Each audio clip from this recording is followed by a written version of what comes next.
Nos encontramos en el camino a Jericó. Un hombre ha sido asaltado. Y no conformes los ladrones con haberle quitado sus posesiones, también lo han herido. Y este relato lo encontramos en el Evangelio de Lucas, en su capítulo 10. Y si usted es tan amable, acompáñeme, y dice lo siguiente.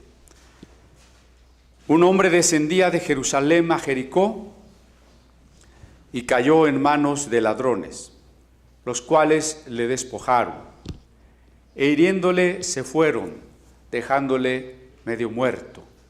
Aconteció que descendió un sacerdote por aquel camino, y viéndole pasó de largo.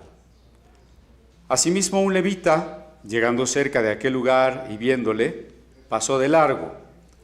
Pero un samaritano que iba de camino, vino cerca de él y viéndole, fue movido a misericordia, y acercándose, vendó sus heridas, echándoles aceite y vino, y poniéndole en su cabalgadura, lo llevó al mesón y cuidó de él. Otro día al partir sacó 2 denarios y los dio al mesonero y le dijo: cuídamele, y todo lo que gastes de más yo te lo pagaré cuando regrese. ¿Quién pues de estos 3 te parece que fue el prójimo del que cayó en manos de los ladrones? Él dijo: el que usó de misericordia con él. Entonces Jesús le dijo: ve y haz tú lo mismo. Jesús nos ha contado esta historia, una historia bastante real en los sucesos que acontecen a los seres humanos. En primer término, en este camino a Jericó, un hombre viene de Jerusalén y llegan unos ladrones que, como dije, le despojan y le hieren. Incluso quieren matarlo. Ellos suponen que lo han dejado muerto y se van. Alguien podría decir que tal vez este hombre que fue asaltado no era cristiano, porque si fuera cristiano no lo hubieran asaltado. Porque Dios nos cuida, porque Dios ha prometido que nada malo nos puede pasar. Allí en los videos de YouTube me he encontrado en contraste con las buenas cosas que ahí están grabadas, que tienen pocas visitas, con otras que tienen millones de visitas. Por ejemplo, los 20 versículos más poderosos de la Biblia. El Salmo 91 para que el coronavirus no toque tu casa. Ese tipo de videos tienen 2, 3 o más millones de visitas. Nosotros somos muy modestos, creo que tenemos 20. 20 visitas. Pero eso ilustra que la gente está ávida de amuletos, de medallitas, de creencias, de buena suerte, de protecciones que le libren de todas las cosas malas, en particular de la violencia que campea en este país y en otros países, por supuesto, y también de enfermedades como la pandemia que estamos padeciendo.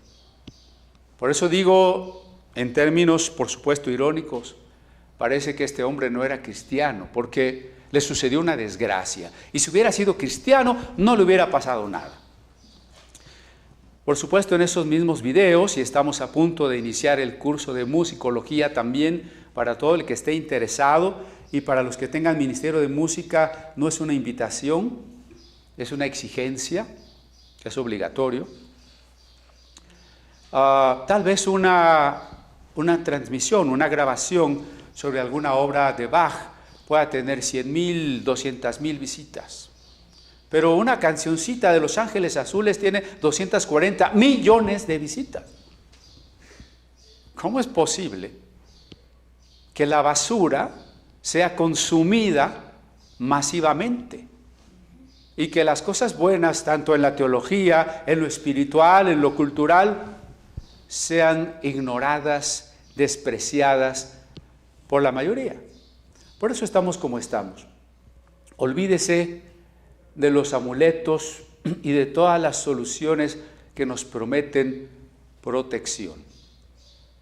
No hay medallitas, No hay crucecitas, no hay aceite, no hay oraciones, no hay exclamaciones o decretos a la sangre de Cristo para que le proteja a usted y no le pase nada. Eso no existe. Esto no está conforme a la Escritura.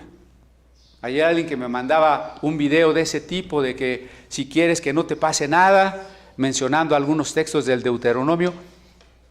Solamente le contesté, qué video tan malo.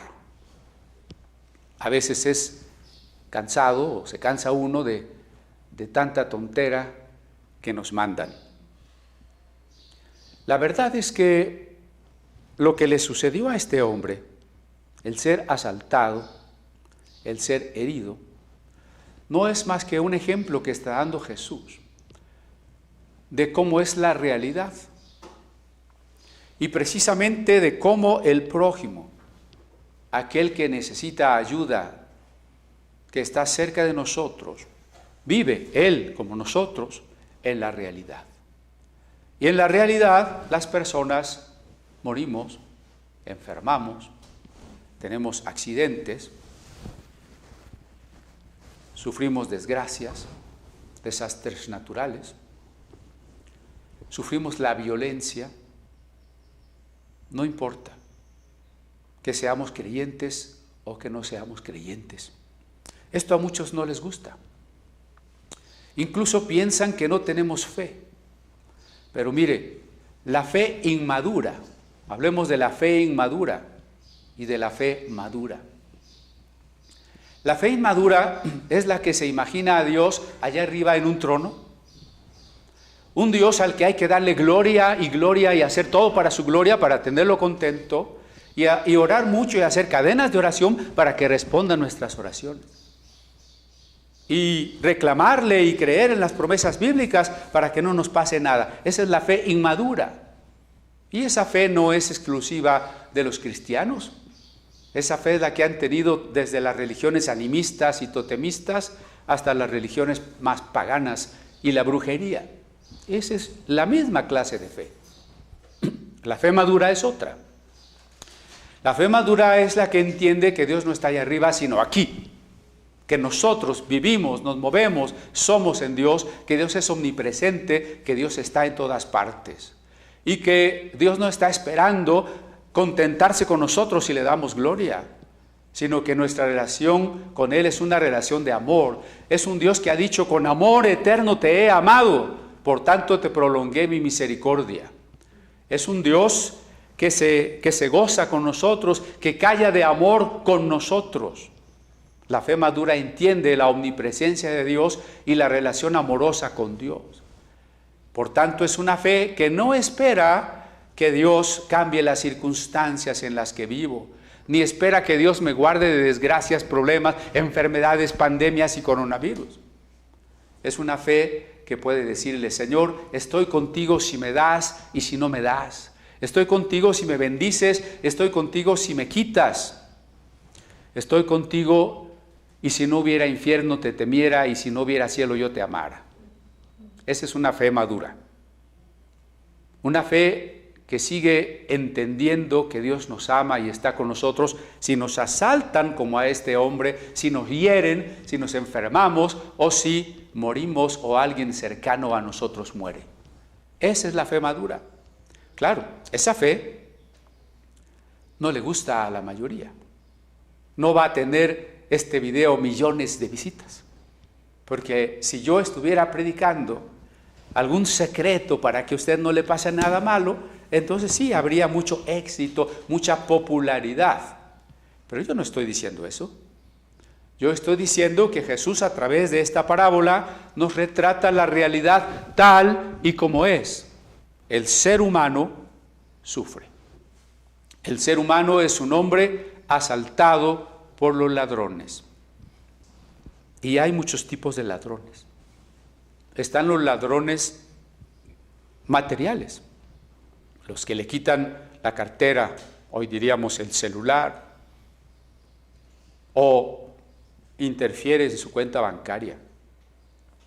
Pero están los ladrones psicológicos, están los ladrones espirituales. ¿Quiénes son estos ladrones que han dejado malherido a este hombre? Comencemos por los ladrones espirituales. Son aquellos que le han quitado a los seres humanos la riqueza de los valores universales, de los valores racionalmente válidos. Y eso ha sucedido en múltiples ocasiones de la historia, especialmente en una época post-cristiana como la que nosotros vivimos, donde hay un interés muy acendrado en atacar el cristianismo, en encontrar una manera de filosofía y de vida que ya no tenga nada que ver con el cristianismo, porque otrora los enemigos del cristianismo discutían con los cristianos sobre cierta base común.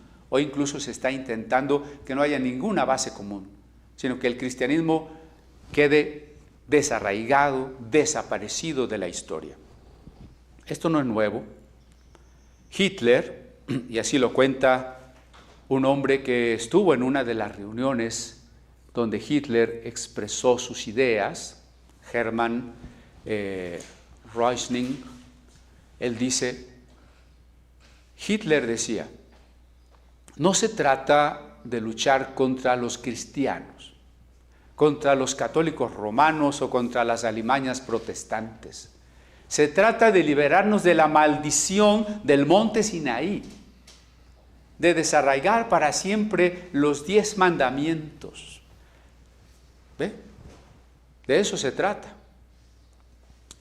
¿Cómo que no robarás? ¿Cómo que no matarás?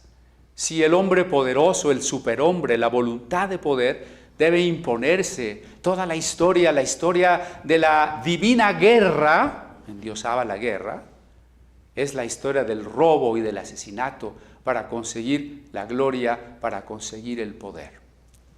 Hitler no fue el primero que de una manera abierta quería destruir el cristianismo y que reconocía una abierta oposición contra el cristianismo. Antes que él, algunos filósofos, incluso algunos de ellos también alemanes, como Federico Nietzsche, maestros de la sospecha como Carlos Marx o Sigmund Freud, ya querían mostrar que no había tal cosa como una moral, sino que cada quien tenía que escoger lo que quisiera a partir de sus impulsos, a través de la lucha contra la cultura, contra toda forma sublime de cultura. No me diga que eso está a fines del siglo XIX o a principios del siglo XX. La posmodernidad relativista es exactamente igual. El mismo pecado del huerto del Edén. Dios, no me digas lo que es bueno y lo que es malo. Yo voy a decidir mi propio bien y mi propio mal, que es, por supuesto, relativo a lo que cada quien quiera.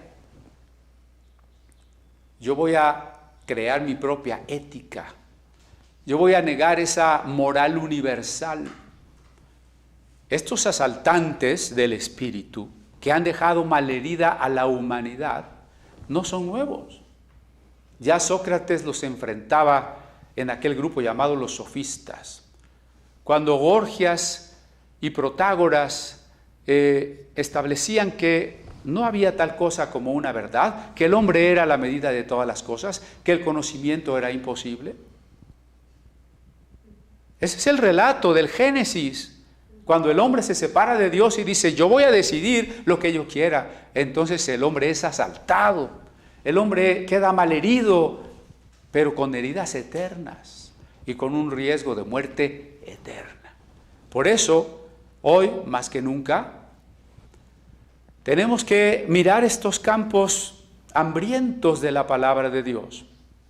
Tenemos que mirar estos campos que pueden ser, si no son cosechados, engañados, destruidos, asaltados por los enemigos de la razón, por los enemigos de una moral basada en principios universalmente y racionalmente válidos, y que son precisamente los principios que se han expresado en la palabra de Dios. Toda doctrina mentirosa es un ladrón. Y esos ladrones no asaltan solamente a los no cristianos.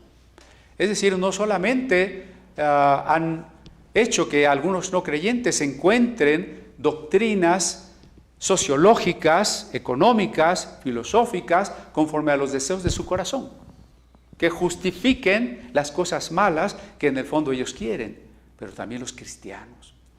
Los cristianos son asaltados por los judaizantes. Los cristianos son asaltados por el movimiento de la fe y sus decretos mágicos. Los cristianos son asaltados por el hipercalvinismo.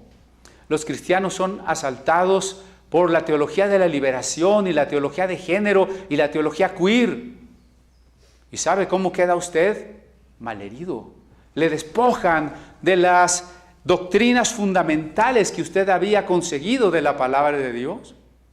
Usted queda malherido, usted queda imposibilitado para seguir el camino, usted queda bajo la amenaza de morir ahí en ese camino abandonado, sufrir una muerte eterna, eterna. Tenga cuidado. ¿Qué podemos hacer? Hay también ladrones psicológicos, esos que a través de la publicidad nos están quitando la paz, esos que por intereses económicos o políticos nos están desorientando en todas las cosas, esos que a través de la propaganda, que es la principal herramienta de dominación actual, en la que se gastan millones de dólares, manejan nuestra mente, nos crean necesidades, determinan, es decir, deciden de antemano nuestras conductas y nosotros de una manera como si fuéramos esclavos, simplemente recorremos el camino que ellos nos trazan. Esos son los asaltantes psicológicos, esos que nos hacen darle me gusta a videos tan estúpidos, tan enajenantes y tan de mal gusto como los que tienen millones y millones de visitas. Hemos sido asaltados en la cultura. Ahora se dice que todo es cultura. Si todo es cultura, entonces cultura es nada. La palabra es tan general, se vuelve tan vaga que no estoy diciendo nada. Hemos sido asaltados en la cultura, hemos sido asaltados en la inteligencia, hemos sido asaltados en la libertad, hemos sido asaltados en la moral. Estamos dominados, estamos esclavizados, estamos heridos. Grandes males que nuestra sociedad sufre tienen como raíz toda esta falta de valores, esta falta de conocimiento, esta falta de una verdadera cultura, entiéndase como cultura, todo aquello que abona a nuestro verdadero desarrollo, aquel que nos encamina a la plena realización de lo que debemos de ser. Pero también, por supuesto, hay asaltantes físicos, tanto humanos como no humanos.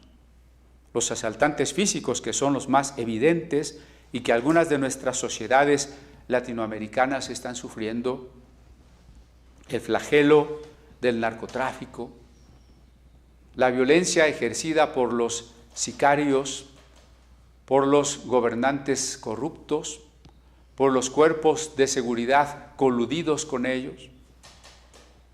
Y estamos a la vuelta de la esquina, estamos a cualquier momento frente a la amenaza, cualquiera de nosotros, no solo de ser asaltado, también de ser secuestrado, de sufrir que nos cometan un fraude, que nos extorsionen por teléfono o de cualquier otra manera, que nos maten, que nos torturen o que nos aprendan injustamente y nos fabriquen un delito. Esta es una realidad que no es agradable, por supuesto, y entiendo por qué a muchas personas no les gusta hablar de esto o que se hable de esto. Es una realidad latente en todo momento. Si va usted por la calle, si va en el transporte, si va en el metro, hay muchas formas en que le van a crear una situación para extorsionarlo. Hay muchas maneras en que van a asaltarlo. Es hasta deprimente a veces enterarse de todo eso que está sucediendo, pero es una realidad. El ser humano es como este hombre que va en el camino a Jericó. Pablo mismo, hablando de las cosas que había sufrido como apóstol, que había tenido que estar yendo a diferentes lugares a predicar el evangelio, dice: he sufrido peligros de ríos, peligros de caminos, peligros de ladrones. Pablo no era de la teología de la prosperidad y del movimiento de la fe. Pablo no dice: no, peligro de ladrones no, porque yo sé que Cristo está conmigo y nadie me puede asaltar. Y si viene un ladrón, yo le digo: te reprendo por la sangre de Cristo, y se va corriendo. Por supuesto que no. Pablo reconoce la realidad de que los ladrones y los caminos y las hambres y los judíos y los cristianos falsos y muchos eran un peligro real. La realidad, eso es lo que nosotros tenemos que entender, reconocer, asumir. Podríamos decir que también hay muchas otras cosas que al hombre le roban su salud, su plenitud, y esta pandemia que estamos viviendo es una de ellas. Tal vez usted no se encuentre de forma inmediata con un hombre asaltado en la calle y herido, pero usted se encontrará con alguien que tiene necesidad en esta situación. Necesidad espiritual porque no tiene paz, porque está angustiado, asustado. Quizás necesidad económica porque se ha quedado sin trabajo y sin ninguna fuente de ingreso. Necesidad de salud porque está enfermo de esto o de alguna otra cosa. Uno de los pastores en comunión, el hermano Pedro, a un hermano que he invitado a dar su testimonio algún día de estos, porque él estaba en uno de estos movimientos apostólicos donde se predican muchas herejías. Él vino a estudiar los diplomados en lenguas bíblicas y gracias a Dios, y él se los va a testificar, él empezó a rectificar todas estas doctrinas. Ahora está contento, él lo expresa como con la exégesis de los textos bíblicos. Él ha podido darse cuenta de cuánto engaño. Sin embargo, ayer me comentaba un hermano de su iglesia, ya murió de coronavirus. Es decir, está cerca el problema.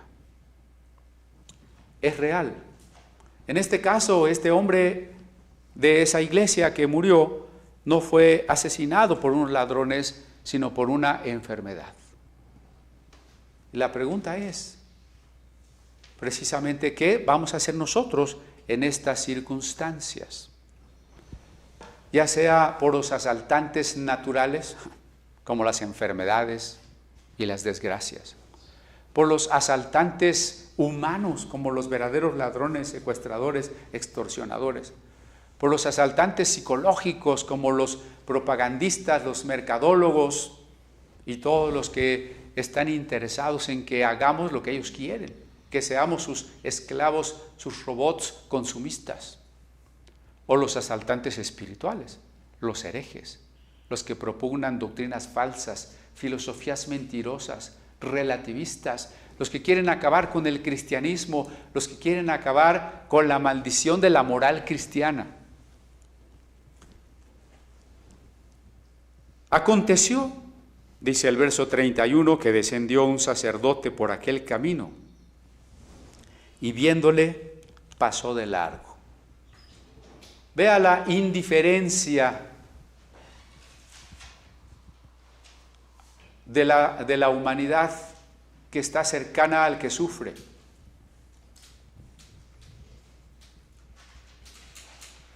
Asimismo, un levita, llegando cerca de aquel lugar y viéndole, pasó de largo. Esta es la manera en que la mayoría de las personas reaccionan. Ahora que existen los celulares, les aseguro que este sacerdote tal vez pasó y filmó todo, ¿no? Y lo mandó a sus amigos, ¿no? Tal vez el levita hasta filmó cuando lo estaban asaltando. Y es que así es la gente, se los digo seriamente por casos reales. Un atropellado, un enfermo, alguien que le está dando un paro cardíaco, alguien que le están asaltando, todo el mundo está filmando, pero nadie hace nada. Se vuelve viral el video, pero nadie hizo nada. La indiferencia en la que vivimos. No es privativa de nuestra época, no es privativa de los no religiosos. Aquí Jesús ha escogido poner a los personajes religiosos de los cuales más se esperaría, para mostrarnos que vivir la religión no siempre es vivir la comunión con Dios. Por lo pronto, un sacerdote. Decía yo que los judaizantes son unos asaltantes modernos de su espíritu. Son unas personas que lo van a dejar malherido. Sus doctrinas parecen bíblicas, parecen llenas de sabiduría, pero no son más que el matrimonio con la tradición religiosa farisea, con el cúmulo de tradiciones judías talmúdicas que se han acumulado a lo largo de siglos después de Cristo, y con el esoterismo cabalístico. Es verdaderamente triste cómo el judaísmo ortodoxo en su mayor parte está contaminado de judaísmo cabalístico. Parece que ya no pueden distinguir entre la ortodoxia judía, que entiende la distancia infinita entre un Dios creador y las criaturas, y una doctrina cabalística que hace un Dios panteísta, creador de lo bueno y de lo malo. Es triste. Los judaizantes están casados con esas doctrinas, con esa religión. Para ellos sería maravilloso poderse vestir como un judío jasídico, de negro, con su kipá, su sombrero, sus pellets, su levita. Se sentirían soñados, realizados. Ya no se sentirían mexicanos. Y me entienden perfectamente los de Tehuacán, porque ahí hay un disque rabino que ni siquiera es judío, que se apellida Palacios y que anda circuncidando a la gente, y ahora anda subiendo videos sobre el coronavirus diciendo puras tonteras legalistas y judaizantes. Asaltantes, equivalentes a este sacerdote. La ley, representada en este sacerdote, no salva al hombre herido. Ese hombre asaltado incluso por el diablo, el ser humano ha sido asaltado por el diablo, porque Jesús lo dice así y lo registra el Evangelio de Juan, que el diablo es ladrón y ha venido para matar, robar y destruir. El que no entra por la puerta es un falso, ese salteador y ladrón, dice Juan 10. El principal asaltante de nuestro camino, el principal promotor de que nosotros seamos malheridos y abandonados, es el diablo. Y todos los que cooperan con él son sus hijos, ¿no? Como dice el Evangelio, hijos de Belial. Todos los que cooperan con él. La ley no puede salvar a ese hombre herido por el diablo. Ese hombre herido por el pecado, condenado a muerte por su separación de Dios. Ese hombre asaltado de la plenitud y del camino que Dios le había preparado. La ley no lo puede salvar. El ritualismo levita, porque el otro que pasó por allí no le ayudó, ese levita, no lo puede salvar. El sacerdocio y los levitas no nos salvan. Eso quiere decir, no nos salvan los ritos, no nos salva el templo, no nos salvan las ceremonias, no nos salvan los sacrificios, no nos salvan las bendiciones y las maldiciones del Deuteronomio, ni tampoco le cuidan del coronavirus, No me vaya a sacar el Deuteronomio donde dice que si tú cumples la ley no te va a pasar ni esto, ni aquello, ni las plagas, ni las enfermedades que les envió Dios a los egipcios. Bueno, pues entonces usted está suponiendo que ha cumplido toda la ley. Si esa es su confianza, yo le aseguro que usted no ha cumplido la ley adecuadamente, y si esa es su confianza, le va a dar el coronavirus. Porque nuestra fe no está allí. Nuestra fe está en otra parte. Qué triste sea este sacerdote judío, este levita judío, o sea un cristiano evangélico, un cristiano católico, un budista, un musulmán, lo que sea. Qué triste es que un hombre pase indiferente frente a otro hombre necesitado. Porque entonces la parte positiva que tienen todas las religiones, que es la formación de una ética, se pierde. La religión se vuelve vacía, incluso se vuelve no una religión que busca a Dios, sino una religión contra Dios. Aunque hable de Dios, aunque diga creer en Dios, es sorprendente que podamos hablar de una religión contra Dios o una religión sin Dios. Decía yo la semana pasada que estos hombres seguramente tuvieron sus razones.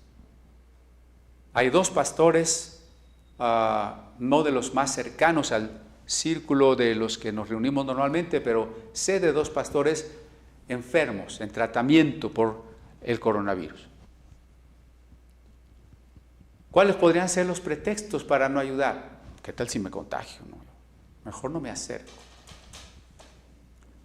O, ¿qué tal si ese que se está haciendo el herido no está herido? Yo me acerco y me asalta y salen sus cuates y sucede, sí, es cierto, es posible, es una posibilidad.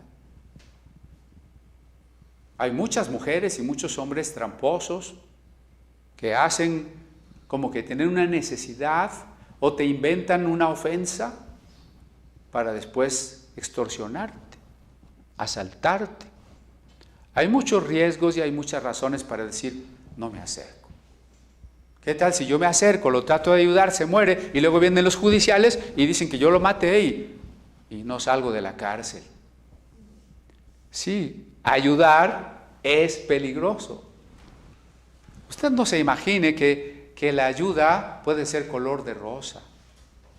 Que usted le van a dar su gorrita de Florence Nightingale y su lamparita de las enfermeras y todo va a ser maravilloso y todos le van a hacer caravanas porque usted es una persona que ayuda.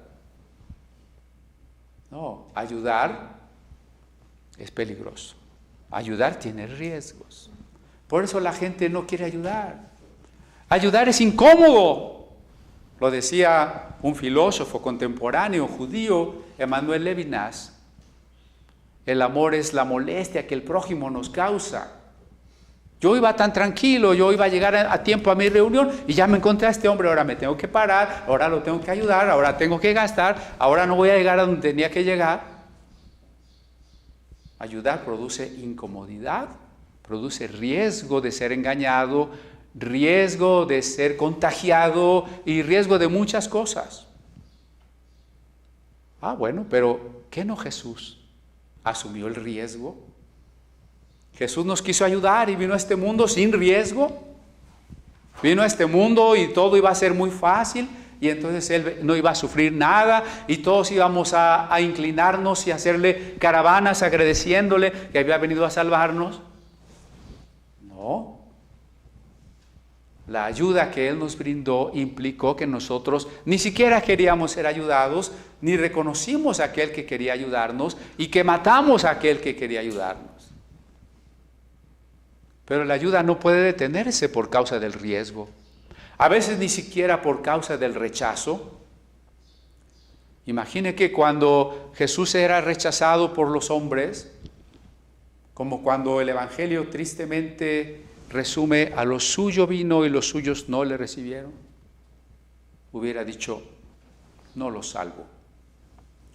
Si cuando aquellos hombres asusados por el ladrón principal le decían, si eres hijo de Dios, bájate de la cruz, y él hubiera dicho, ¿no quieren mi ayuda? Bueno, me bajo de la cruz, váyanse al infierno, literal, ¿no?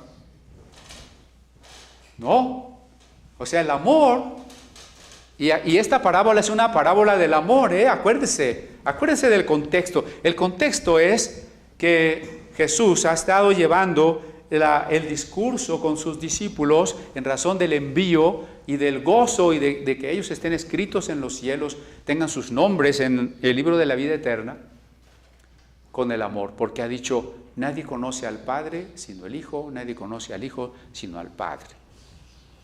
Y dijimos que en el cristianismo la forma más elevada del conocimiento es el amor. Quizá a veces, si habíamos pensado que el amor no es más que una emoción, No habíamos pensado que sea una forma de conocimiento y mucho menos la más elevada. Hay muchas formas de conocimiento. Está el conocimiento instintivo que hasta nuestros animalitos tienen. Está el conocimiento empírico con el que un albañil, una cocinera hacen su trabajo. Está el conocimiento científico, que es más complicado, más elevado. Está el conocimiento filosófico, globalizador, unificador de las ciencias particulares. Está el conocimiento teológico, un conocimiento acerca ni más ni menos que de la revelación. Pero por encima de todo conocimiento, y el único conocimiento que une a los seres, es el amor. Por eso dice, nadie conoce al Padre sino el Hijo, y el Hijo sino al Padre. Así que, y el Hijo a quien quiere revelarle, al ser humano a quien el Hijo le quiere revelar, puede conocer al Padre. Es decir, a través de Cristo, nosotros podemos llegar a ese conocimiento amoroso, a ese conocimiento persona a persona que nos une con Dios. Ese es el tema que ha estado tratando Jesús, el amor. Entonces viene aquel hombre que le pregunta, ¿haciendo qué cosa heredaré la vida eterna? Recuerda que eso ya lo comentamos. Este es un hombre al estilo del judaísmo actual, de los judaizantes, de todos los grupos pseudo-cristianos legalistas. ¿Qué quiero decir con legalistas? Todos los que creen que se salvan cumpliendo la ley. Legalista viene de ley. Todos los que creen que se salvan cumpliendo la ley son legalistas. Y esa es la pregunta que ellos hacen. ¿Qué tengo que hacer? ¿De qué manera voy a cumplir la ley para heredar la vida eterna? Incluso las Biblias judaizantes sí. Hay traducciones fraudulentas, verdaderamente fraudulentas, que lo único que hacen es cambiarle algunas cosas, incluso a la Reina Valera, salpicarle algunos sustantivos en hebreo para que el incauto se apantalle y entonces ya no encuentre allí Dios, sino Elohim. Yo tengo una Biblia que sí es la verdadera, porque dice Elohim. Hermano, por favor. Esos versículos que hablan de que no somos salvos por la ley, sino por la gracia, ellos los cambian diciendo, es que no somos salvos por un cumplimiento legalista de la ley, por un cumplimiento hipócrita, por un cumplimiento externo. ¿Qué nos quieren decir con eso? Que tiene que ser un cumplimiento sincero. No, Jesús ni Pablo hablaron nunca de un cumplimiento sincero. Hablaron de un regalo de Dios. Hablaron de un sacrificio de Cristo. Hablaron de una incapacidad medular del ser humano de cumplir la ley moral y sinceramente. El único camino es Cristo. El único camino es su sacrificio. Por eso la pregunta de este hombre está mal. ¿Qué haré? ¿Qué harás? Pues no puedes hacer nada. Ahora, ¿quieres hacer algo? Ama. Y este hombre cree que ama. Tan falso como que ama es su pregunta posterior. Bueno, sí, Señor, pero ¿quién es mi prójimo? La respuesta de Jesús tiene que ver ni más ni menos con el amor. Un hombre sufre el despojo y las heridas que provocan la falta de amor.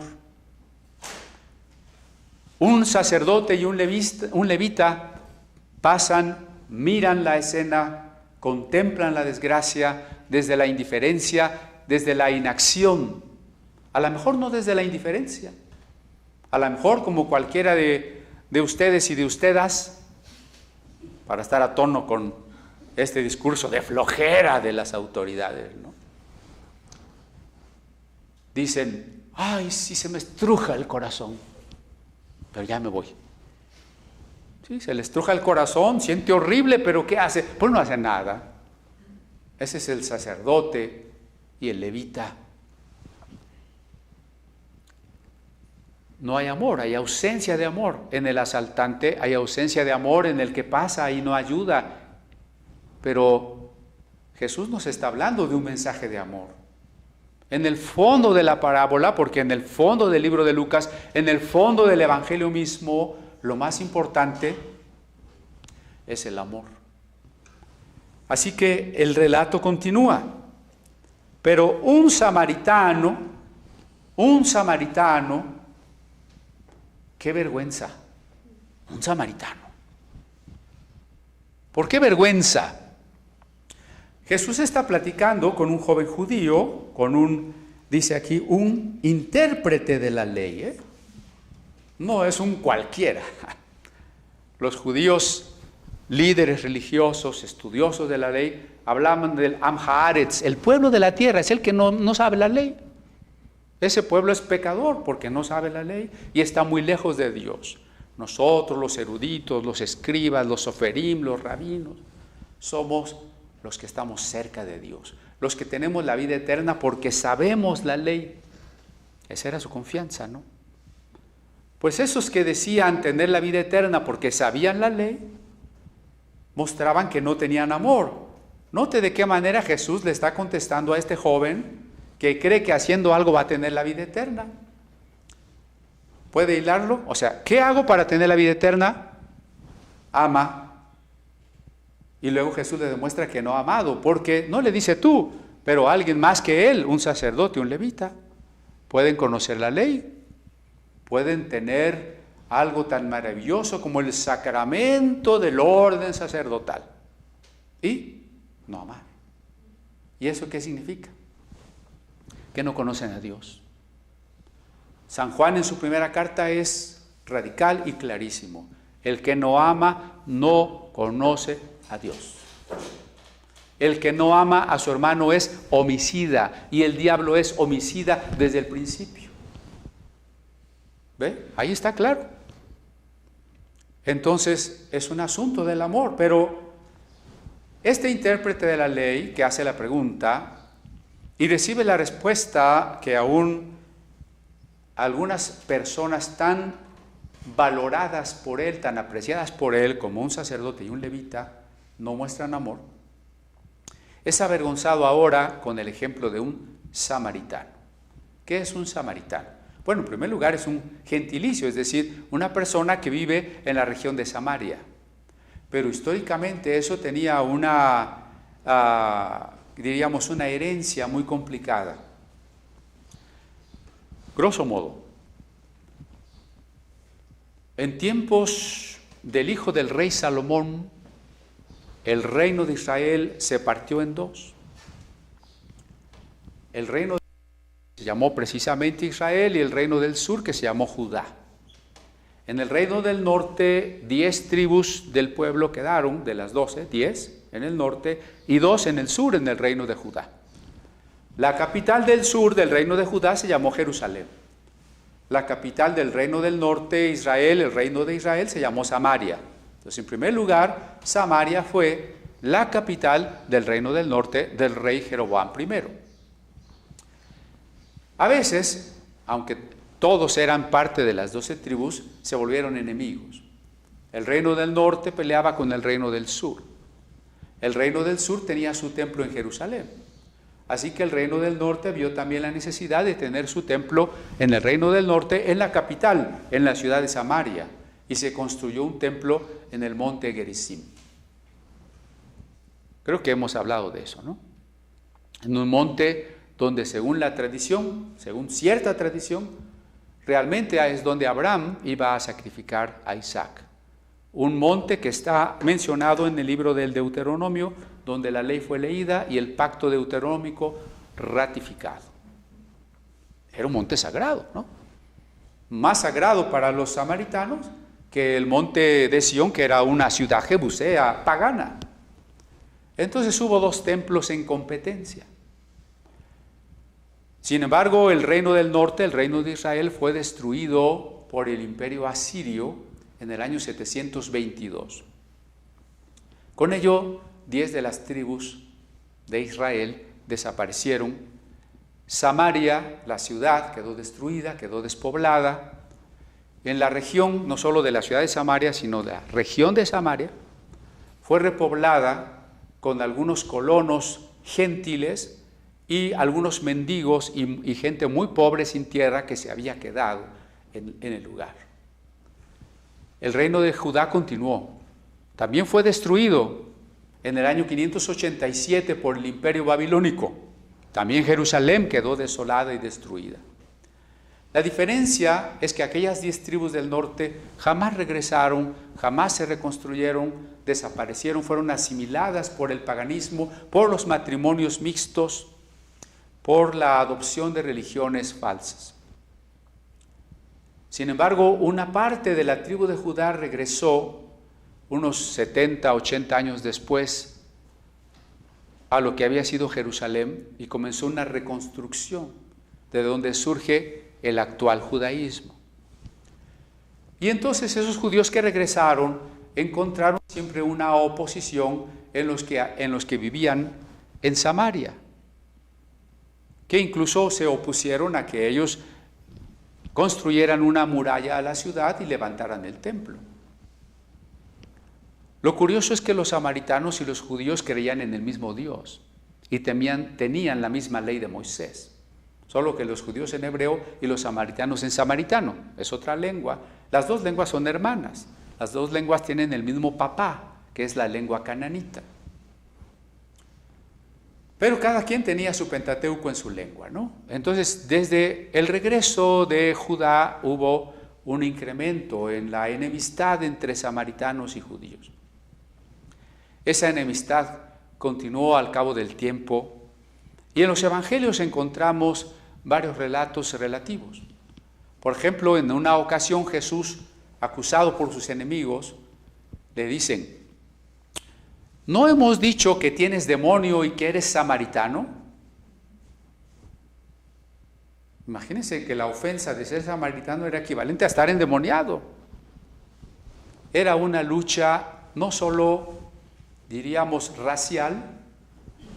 Yo soy judío puro, tú eres un samaritano, es que eres un judío mezclado o un israelita mezclado. Es una lucha, una discriminación racial, pero también es una lucha religiosa, reflejada en la pregunta que hace aquella mujer a Jesús, la mujer que estaba junto al pozo de Sicar. Me parece que tú eres profeta. ¿Dónde debemos adorar? ¿En este monte, el monte Gerizim, o en Jerusalén? Es la pregunta equivalente a ¿qué religión es la verdadera? ¿La judía o la samaritana? ¿Qué Pentateuco es el de inspiración plenaria y verbal? ¿El judío o el samaritano? ¿No? Ella está esperando que por fin alguien le va a dar la respuesta a una controversia de siglos. Y uno diría que Jesús, como judío, tendría que haber contestado, no Jerusalén, porque mira, Salomón se lo dedicó a Dios y luego el rey Josías dijo que era el único templo que deberíamos tener, el Deuteronomio dice que no se pueden hacer sacrificios en otra parte. Había muchos argumentos. De ahí que es tan sorprendente que Jesús diga: mujer, ni en este monte ni en Jerusalén, ni en esta religión ni en aquella, ni en este rito ni en el otro, en espíritu y en verdad. Por eso, un samaritano, para el contexto judío de los interlocutores que están aquí con Jesús, un samaritano es alguien despreciable. Es, como en toda controversia religiosa, el otro, el falso, el Babilonia. Sí, claro, porque los protestantes acusan a Roma de ser Babilonia. Y Roma acusa a los protestantes de ser sectas falsas. Y los testigos acusan a los protestantes de ser Babilonia y los protestantes acusan también a los mormones. Ya, una acusadera tremenda, ¿no? Y por eso es que es como si Jesús ahora nos pone de ejemplo al otro. A ese que usted considere que es el falso, pues ese póngalo ahí, en el relato. Vino un samaritano. Ese que no es sacerdote, no es levita, no es intérprete de la ley. Vamos, ni siquiera es judío. Es un impuro, hijo de mezcla entre judío y no judío. Es alguien que tiene una doctrina equivocada. Es alguien que desde la óptica de estos interlocutores es despreciable. Pasó el despreciable. Creo que en todas las religiones hay despreciables, ¿no? En los fundamentalismos tradicionalistas, el despreciable es el drogadicto, el homosexual. En la teología liberal, muy liberal, el despreciable es el que no es liberal. Ese es el de mente cerrada, obtusa, retrógrada. Ese es el despreciable. Todos tenemos nuestros despreciables.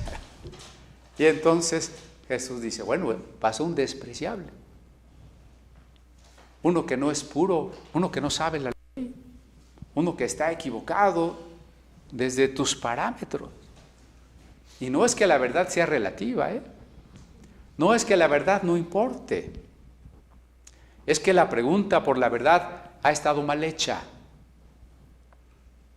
No estoy hablando de un ecumenismo en el que se dice, estemos unidos, no importa lo que creamos.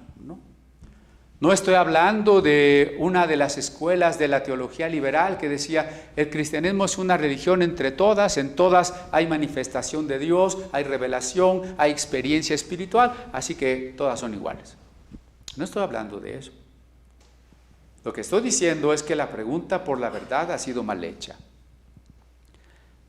Hemos preguntado, o peor, afirmado, yo tengo la verdad. ¿De dónde nace el suponer que el samaritano está equivocado y es un despreciable? ¿De dónde nace la idea de que el protestante está equivocado, de que el católico está equivocado? ¿De dónde nace? De que yo tengo la verdad. Bueno, ya no vayamos tan lejos a hablar de samaritanos o católicos. El metodista tiene la verdad, no el bautista. El bautista tiene la verdad, no el presbiteriano. El presbiteriano tiene la verdad, no el pentecostal. Y así. Bueno, y entre los pentecostales. Tenemos la verdad en esta iglesia pentecostal, pero en aquella no. No, nosotros que somos los independientes, pentecostales pero independientes, nosotros tenemos la verdad. Pues sí, yo salí de esos que tienen la verdad, pero ya la perdieron. Ahora yo que soy independiente de los independientes, yo soy el que tengo la verdad. Está mal la afirmación, porque está mal la pregunta. No es si tú tienes la verdad, ni es la afirmación de yo tengo la verdad. La respuesta creo que la ha expresado de manera clara Paul Tillich, teólogo filósofo del siglo XX. La verdad no es un concepto, no es un sistema doctrinal, la verdad no es una religión, la verdad no es una cierta denominación, la verdad es una persona. Porque Jesucristo dijo, yo soy el camino, la verdad y la vida. La verdad es una persona. Entonces la afirmación de yo tengo la verdad proviene de la pregunta equivocada, ¿quién tiene la verdad?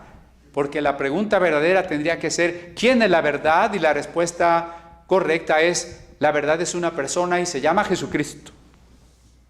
Así que la siguiente pregunta tendría que ser, ¿quién ha sido embargado por la verdad? Yo no puedo ser poseedor y mucho menos en exclusiva de la verdad. Yo lo que tengo que preguntarme es si la verdad me ha embargado, si la verdad me ha inundado, si la verdad me ha hecho partícipe de sí. ¿Y cómo lo voy a saber eso? Hay una evidencia, una sola evidencia inconfundible, y podríamos decir también que no puede ser fabricada. Y esa evidencia es el amor. Por eso Jesús está poniendo aquí en un plano secundario la religiosidad, el rito, el nombramiento jerárquico de alguien, no importa si eres sacerdote. ¿Qué nos daría un judaizante con complejo de Malinche por apellidarse Cohen y ser güerito de ojos azules y como los judíos askenazi de Europa Oriental? ¿No? La religión, la jerarquía, puede ser vacía, no importa si no hay amor. El punto importante aquí es el amor. Un samaritano. Olvídate por un momento de que tú tienes la verdad o que tú eres el grupo auténtico o que tú eres el que hace todo bien. La pregunta correcta es, ¿amo o no amo? Porque eso responde a si la verdad me ha embargado o no. Entonces este samaritano, este despreciable, creo que Jesús, como Sócrates, usaba mucho la ironía, Debe haberles molestado al punto de haber rechinado los dientes a los que lo oían, el que haya dicho un samaritano, que iba de camino, vino cerca de él y viéndole fue movido a misericordia. Es decir, sus entrañas, decimos hoy, se movieron, se conmovieron. No solo dijo, se me apachurra el corazón, y se siguió. Se le apachurró el corazón, sí, pero se detuvo. Se acercó. Porque así comienza el 34, ¿no? Y acercándose, vendó sus heridas, echándoles aceite y vino. El amor, lo dice otro gran teólogo, Denis de Rougemont. Cuando yo le cito a estos teólogos, no es para apantallarlo, no, es para que se le despierte el interés de conocerlos, de leer algo de esos teólogos. Aquí en nuestra biblioteca debemos tener unos 10,000 libros. Pero ¿cuáles de esos 10,000 son los mejores? Porque ese es un problema, ¿no? No solo tener libros, saber libros o leer un libro cualquiera, sino saber cuál es un buen libro o cuál es el mejor de los libros, para que en vez de irnos a los arroyos, diría San Jerónimo, nos vayamos a las fuentes. Por eso se los menciono, para que usted despierte su curiosidad y incremente su conocimiento. Decía Denis de Rougemont, el amor cristiano es acción.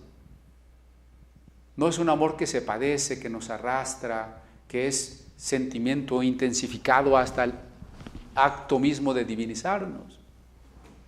El amor cristiano, el amor ágape, es acción. Por eso este hombre se acerca, venda las heridas y trata de curarlas. Y yo alguna vez le había hecho esta pregunta: ¿qué hay? ¿Dónde hay más amor? Cuando yo paso por la calle y veo un hombre con una pierna abotagada, llagada, pidiendo limosna, y digo, ay Señor, bendícelo. ¿Me voy para mi casa? O me voy con la oración y el deseo, ay Señor, que tú verás un milagro y le curara su pierna. Eso no es amor. Amor es si un día nos detuviéramos y le laváramos la pierna, apestosa, llena de pus, que nos va a dar así, horror, ¿no? Bueno, eso es lo que hizo este hombre. Es amor-acción. Si eso no existe, no importa si somos sacerdotes, levitas, si vamos al templo, si somos judíos de raza pura, no tiene la menor importancia. No tiene la menor importancia.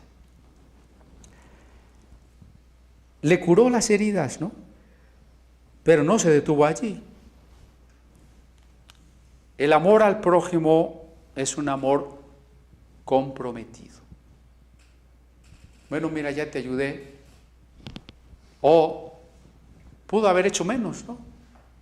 Bueno, mira, aquí te dejo estos 10 pesos, por si te sirven, ahí nos vemos. Ahorita vengo, le voy a hablar al 911. No, es un amor comprometido. Acuérdese que hay riesgo, En toda ayuda hay riesgo. Hay muchos riesgos.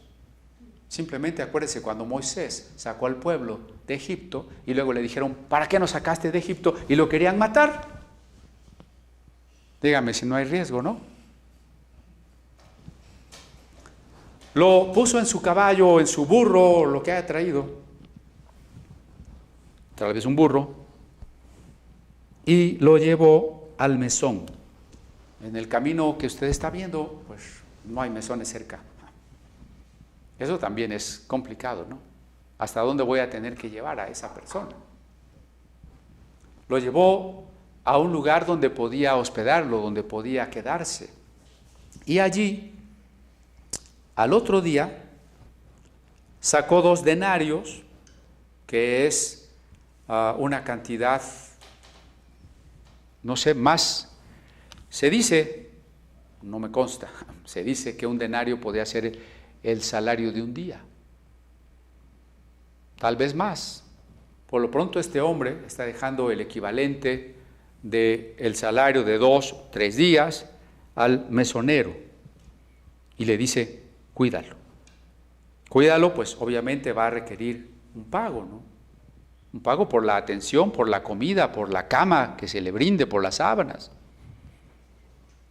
Todo lo que gastes de más yo te lo pagaré cuando regrese. Realmente es sorprendente el grado de compromiso de este samaritano, de esta idea a la que Jesús quiere llevarnos. Pero insisto, el samaritano, el despreciable, porque fue despreciable, porque se hizo nada, porque se hizo despreciable por nosotros, que fue Cristo, se comprometió así. No se comprometió solo a venir a predicarnos el camino. No se comprometió solo a venir y sanar unos enfermos o a venir a liberar unos endemoniados. Se comprometió a morir. A morir con toda esa circunstancia de la que hablamos hace poco en la Semana Santa. La traición, el abandono, la injusticia, la tortura, la burla, la vergüenza. Así es el compromiso amoroso. De ahí que no me canso de insistirles que para nosotros, en comunidad apostólica o en el estudio bíblico, el amor no es una emoción, el amor no es un sentimiento, el amor es la decisión de dar el ser por el otro. El amor es esa fuerza de conocimiento, de comunión que une a 2 personas cuando está una de ellas o las 2 dispuestas a dar el ser por el otro, que es lo que estamos viendo aquí, ni más ni menos. Y entonces Jesús pregunta, ¿quién de estos 3 te parece que él fue el prójimo del que cayó en manos de los ladrones? O sea, el prójimo es un concepto correlativo, ¿no? Porque el intérprete de la ley está preguntando quién es mi prójimo. Y Jesús pone el ejemplo de un prójimo necesitado, pero luego la pregunta dice, ¿quién es el prójimo? Ahora refiriéndose al que ayuda. Porque si prójimo quiere decir cercano, tiene que ser cercano a algo, ¿no? Por eso es correlativo. Yo no puedo ser cercano si no hay nadie. Si yo estoy como Robinson Crusoe en una isla desierta, no soy prójimo de nadie, o sea, no soy cercano a nadie. Prójimo es un concepto correlativo. Hay un prójimo necesitado, hay un prójimo misericordioso. ¿No? ¿Sí me estoy explicando? Entonces Jesús pregunta a este joven, ¿quién crees tú que fue el prójimo? La respuesta, pues es tan evidente que yo creo que aquel ya con la cola entre las patas, quizá con las ascuas de fuego sobre su cabeza, o sea, rojo de pena, ha de haber dicho, pues, el que tuvo misericordia. Claro, no le quedaba de otra.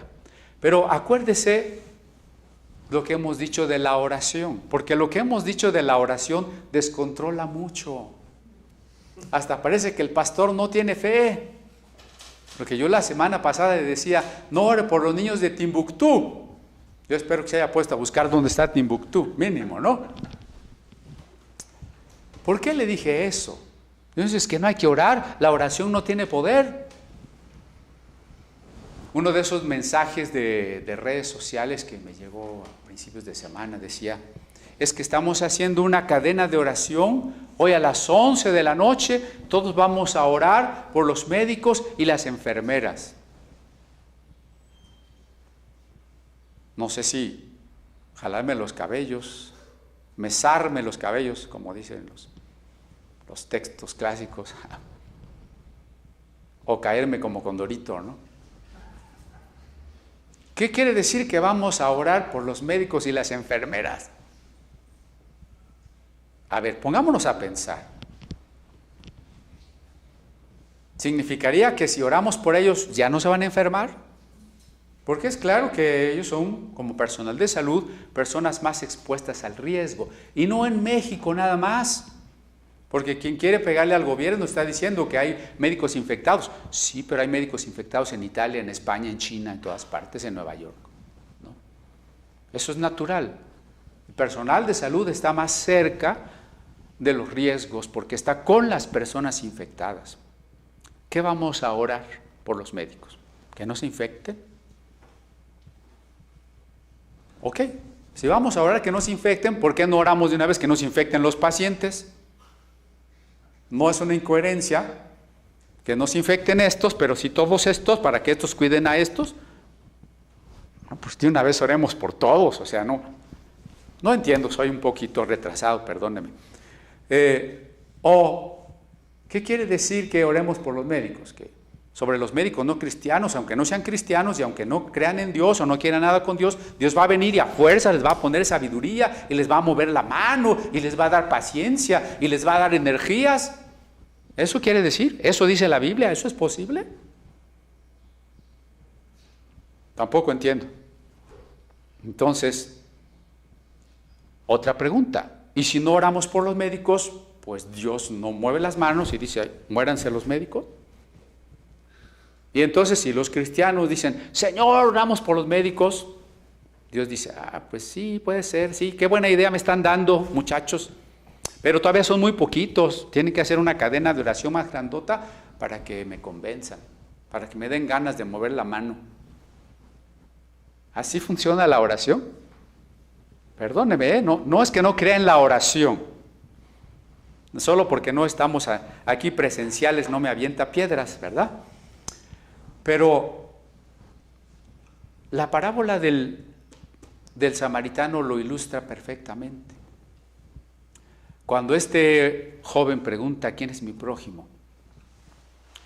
Jesús no le dice, sí, mira, tu prójimo está por allá en un continente que todavía no se descubre y que se va a llamar América, y tú te debes ir de misionero para allá. Ese es tu prójimo. Porque hoy hay muchos jóvenes que se van de misioneros y es uno de los grandes fracasos de algunos proyectos de misiones. Jóvenes que no han ganado a nadie en su comunidad, jóvenes que no tienen amor, jóvenes que no han sido transformados ni en el contexto de su familia, que no conocen la palabra de Dios, se van de misioneros a Timbuktu, porque allá está el prójimo. ¿Me entiende que la parábola está diciendo que el prójimo es el que está cerca de mí? La oración, ¿qué es la oración? La oración es, en primer lugar, un diálogo amoroso.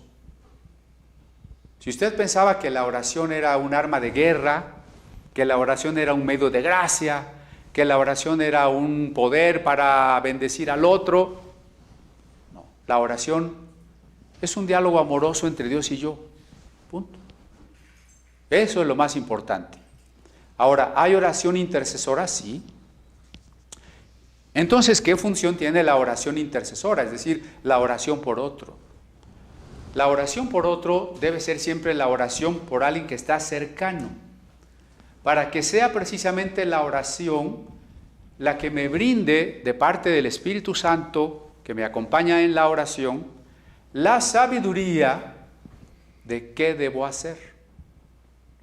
No voy a orar por cosas por las que no puedo hacer nada. Voy a orar por cosas en las que debo comprender cuál es mi papel. ¿Qué es lo que Dios me está pidiendo? ¿Cuál es el sentimiento o la responsabilidad que Dios tiene que despertar desde mi interior hacia aquella persona.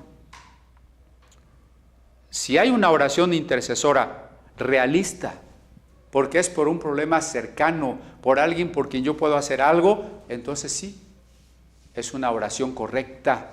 Pero esa oración, si es correcta, necesariamente lo va a llevar a usted a la acción. Pero si su oración es la de, ay Señor, mira a ese hombre que lo asaltaron y está herido, parece que hasta está muerto, ay Señor, bendícelo, y si se muere, llévatelo al cielo. Y me voy. Esa oración es hipocresía, es vacía. Yo creo que Dios se ha de tapar los oídos y decir, no te quiero oír. La oración que cree que Dios no hace nada hasta que nosotros le pedimos es una ofensa a Dios. Es, diría yo, un sacrilegio. Es que Dios no mueve la mano si yo no pido. ¿Eso quiere decir que usted está más interesado que Dios en la humanidad? ¿Eso quiere decir que usted ama más a un necesitado de lo que Dios lo ama? ¿No dijo Jesús que nuestro Padre Celestial sabe de qué cosas tenemos necesidad antes de que lo pidamos? ¿No dijo Jesús que si Dios cuida de las flores y los pájaros, no cuidará de nosotros? Dios cuida de mí y cuida del otro. Dios permite lo que Él sabe que tiene que permitir. Dios sana a quien tiene que sanar, se lo pida yo o no se lo pida. Que yo piense que tengo que mover yo a Dios a misericordia es una herejía. Oiga, hermano, pero ¿por qué dice que Dios quiere a alguien que esté en el portillo, en el vallado, intercediendo como Abraham intercedió? No es que Dios no tuviera misericordia de una ciudad. El libro de Jonás es muy claro. Es que Dios quiere que nosotros nos comprometamos con la misericordia, que nosotros comprendamos sus planes, que nosotros comprendamos qué nos toca realizar. Y eso se comprende en la oración, eso se comprende en el diálogo amoroso. Pero la oración no es para que Dios ame al que no ama, no es para que Dios ayude al que no quiere ayudar, no es para que le echemos un montón a Dios y lo convenzamos de algo que no estaba convencido. Esa clase de Dios no está en la Biblia, así tan sencillo. Entonces, cuando la pregunta, ¿quién es mi prójimo? Y Jesús dice, tu prójimo es ese que está necesitado, que está allí. No tienes que ir a buscar, no tienes que devanarte los sesos tratando de dilucidar casuísticamente si tu prójimo será este o aquel o el otro. Tu prójimo es el cercano. Lo mismo se aplica para la oración. ¿Por quién voy a orar? No en la oración de alabanza, no en la de gratitud, no en la de confesión amorosa, no en la de confesión del pecado. Hay muchas formas y funciones de la oración. Pero ¿por quién voy a orar en la oración intercesora? Por el que estoy involucrado, por el que está cerca, para saber lo que Dios quiere que yo haga. Eso. No tiene caso orar como a veces se hace en el momento de la comida, ¿no? Señor, y que les des a todos los pobres. Entonces ya se solucionó el hambre del mundo, porque este ya pidió que Dios les dé a todos los pobres. Como a Dios no se le había ocurrido, pero a este ya se le ocurrió, así que ya. Yo le aseguro que cuando alguien ora en la comida, Dios dale estos alimentos a todos los que no los tienen, no pasa nada, absolutamente nada. Son palabras huecas. Híjole, pastor, si está bien hereje usted. Son palabras huecas, hermano. Esas palabras dejarán de ser huecas cuando usted le diga, Señor, ilumíname para compartir mis bienes, y usted empiece a compartir. Ahí sí le creo.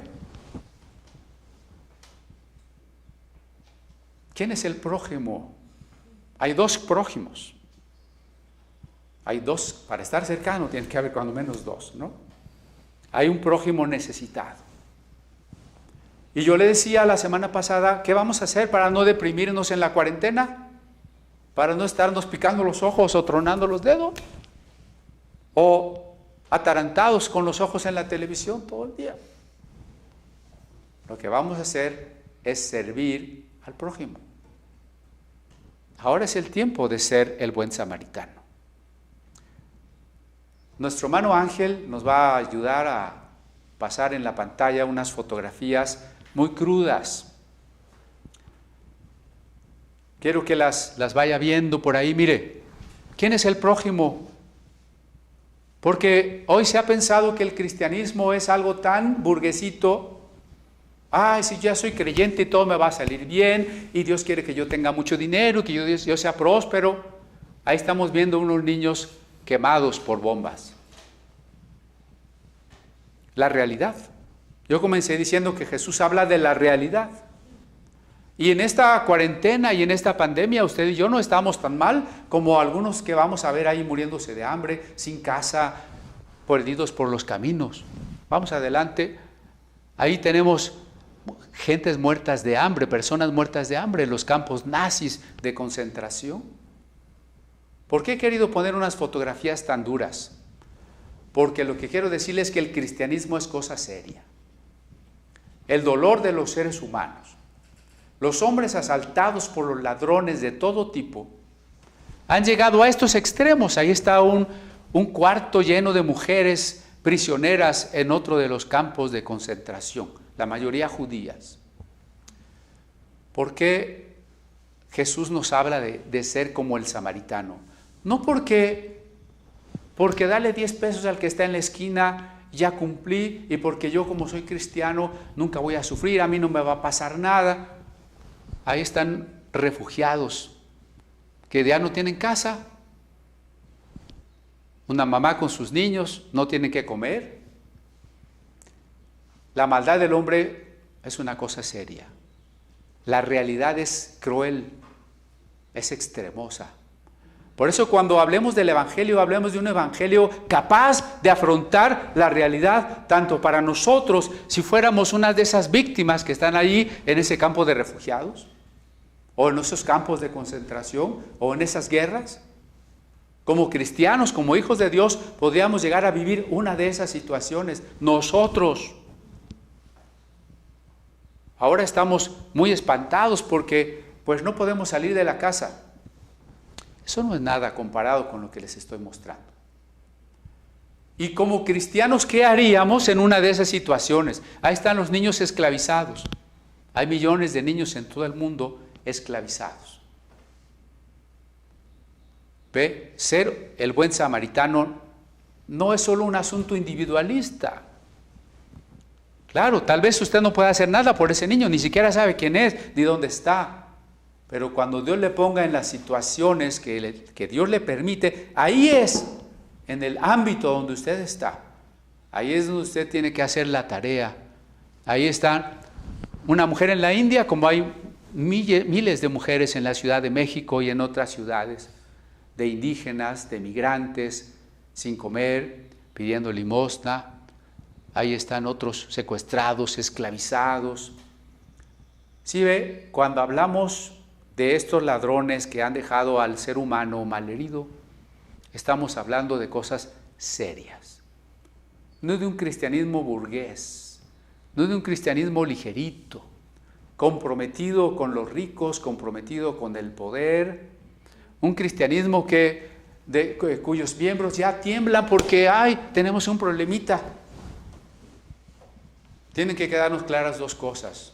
Si Dios así lo permite, cualquiera de nosotros puede llegar a vivir situaciones tan extremas como las que hemos visto en estas fotografías. Seríamos el prójimo necesitado. Pero también, en muchas circunstancias menos graves y tan graves como estas, tenemos la oportunidad de ser el prójimo misericordioso. El cristianismo es una cosa seria. Lo que hemos visto en el relato y lo que hemos visto en las fotografías no es más que el resultado de la falta de amor. La respuesta de Cristo a sus discípulos y la respuesta de Cristo a estos intérpretes de la ley es la misma y es medular: el amor. El amor que afronta el riesgo, el amor que se compromete dejando de lado mi comodidad y la certeza de las seguridades de mi propia existencia para darse por el otro que está necesitado. Si eso no existe, no tiene importancia si usted es un levita, un sacerdote, un protestante, un católico, un pastor, un diácono, un apóstol, un profeta, no sirve de nada. Amén.